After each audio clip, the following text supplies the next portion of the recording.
fondamentale de la vie d'un être humain. Et les Nations Unies n'est pas à rester en marge de ce processus. Et c'est à ce titre qu'il se présente au Niger pour interroger les différents acteurs en vue de voir le respect des libertés, puisque nous sommes un régime démocratique.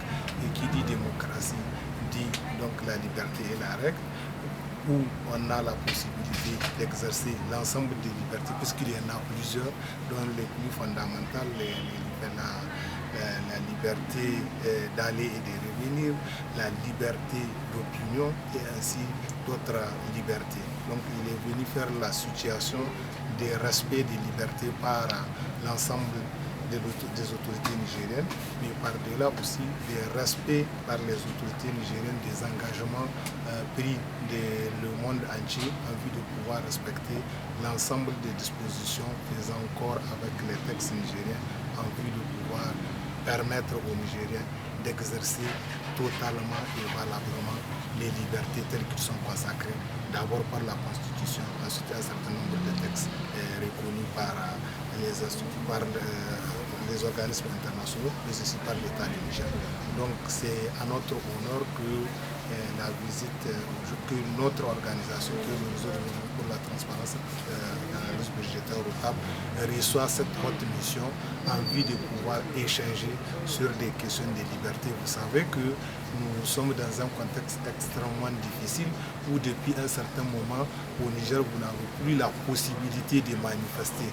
Le droit à la manifestation est un droit fondamental, la liberté de manifester et d'opiner et des libertés fondamentales auxquelles depuis 2018, les Nigériens, particulièrement les acteurs de la société civile, sont confrontés au refus systématique de toutes les demandes de manifestation adressées aux autorités. Actuellement, nous vivons une situation où avant-hier, nos amis et nos frères de TLP de la région de Niamey ont fait une demande de manifestation qui a été interdite par la ville de Niamey et qu'ils ont donc déféré la décision au niveau du juge de référé qui a accepté effectivement de confirmer qu'ils ont le droit de manifester.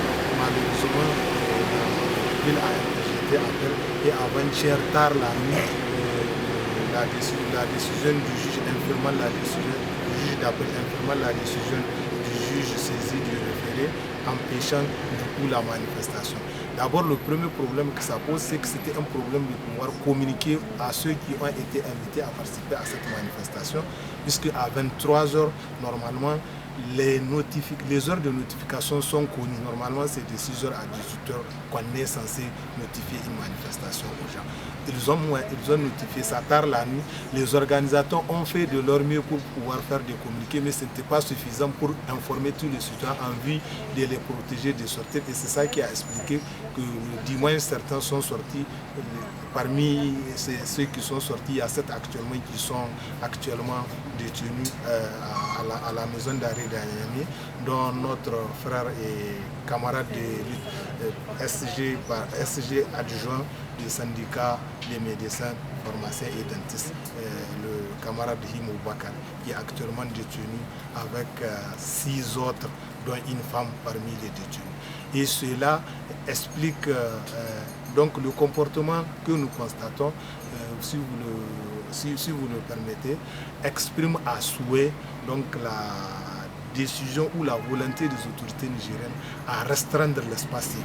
Parce que si l'espace civique n'existe pas, c'est que nous ne pourrons plus exister. Parce que nous, notre existence, c'est de pouvoir dire nos opinions, c'est de pouvoir faire le contrôle citoyen de l'action publique.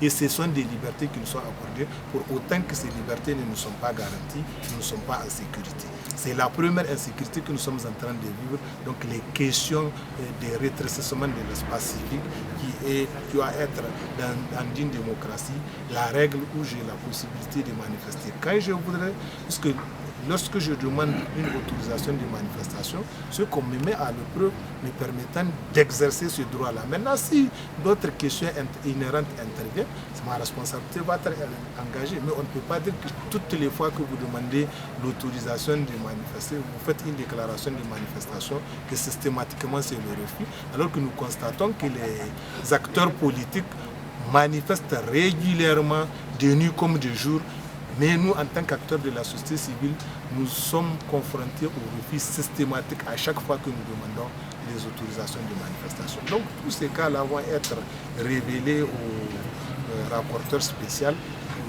avec lequel on aura des discussions et ça ne va pas s'arrêter là, il va rencontrer tous les acteurs. Après Niamey, il va à l'intérieur du pays aussi pour faire le point. Après, il va faire la synthèse pour dire voilà la situation des respects des libertés par les autorités actuelles.